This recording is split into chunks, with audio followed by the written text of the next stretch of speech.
And ఈరోజు వీడియోలో జీలకర్ర రసం చూపించబోతున్నాను.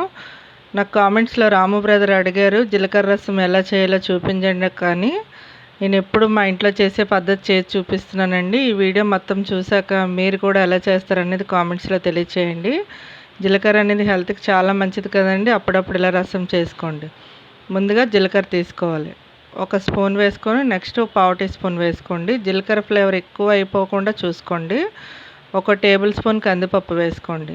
నెక్స్ట్ ఒక 7-8 ఎండుమిర్చి వేసుకోండి. ఇవి కారం తక్కువగా ఉంటుందండి. కొద్దిగా వేడి నీళ్ళు వేసి ఒక పావు గంట పక్కన పెట్టుకోండి. వేడి నీళ్ళు వేయడం వల్ల బేగా నానుతుంది, మనం మిక్సీ పెట్టేటప్పుడు పేస్ట్ బాగా అవుతుందన్నమాట. ఇప్పుడు కొద్దిగా చింతపండు తీసుకోండి. నేను నలుగురికి సరిపడగా రసం అనేది చేస్తున్నానండి. రసం చేసేటప్పుడు ఎక్కువగా పులుపు అవసరం లేదు, టేస్ట్ కొద్ది బ్యాలెన్స్ చేసుకుంటే సరిపోతుంది. ఇప్పుడు నానబెట్టి పక్కన పెట్టుకోవాలి. నెక్స్ట్ ఇది పావుగంట తర్వాత నానిపోయిందండి. వేడి నీళ్ళు వేయడం వల్ల చిన్న మిక్సీ బౌల్లో వేసుకొని మెత్తగా పేస్ట్ పట్టుకోవాలి.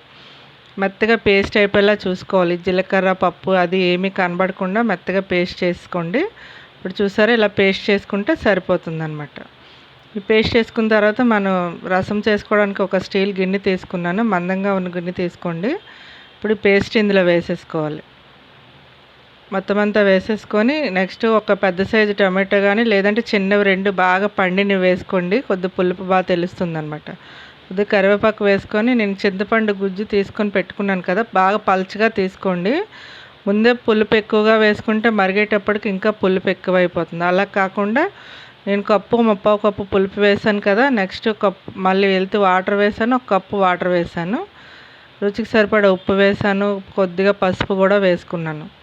ఇది మరగనివ్వండి. ఇప్పుడు లో ఫ్లేమ్లో పొంగు వచ్చిన తర్వాత లో ఫ్లేమ్లో మరగనివ్వాలన్నమాట. ముందు పొంగు వచ్చే వరకు హైలో పెట్టి మరగనివ్వండి.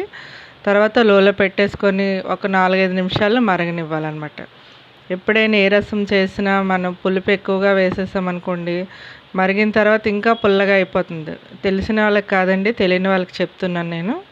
ఇప్పుడు పులుపు తక్కువగా వేసుకుంటే మరిగేటప్పుడు కరెక్ట్గా సరిపోతుంది అనమాట. ఇది మరిగిపోయింది, నేను పక్కన పెట్టేసుకొని ఇప్పుడు తాలింపు వేస్తాను. చాలామందికి ఎండుమిర్చి నచ్చదండి, అందుకని 2 ఎండుమిర్చి వేసుకొని కారం వేసుకున్న మరిగేటప్పుడు వేసుకోవచ్చు, కానీ ఇలా చేస్తేనే టేస్ట్ బాగుంటుంది.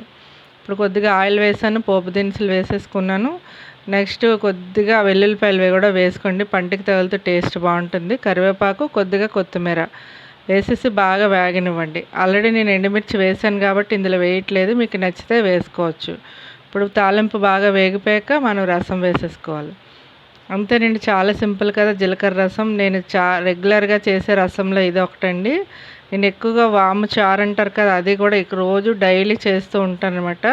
నాకు కామెంట్స్లో ఎవరైనా అడిగితే అది కూడా నేను చేసి చూపిస్తాను. ఈ జీలకర్ర రసం వీడియో నచ్చింది అనుకుంటున్నాను.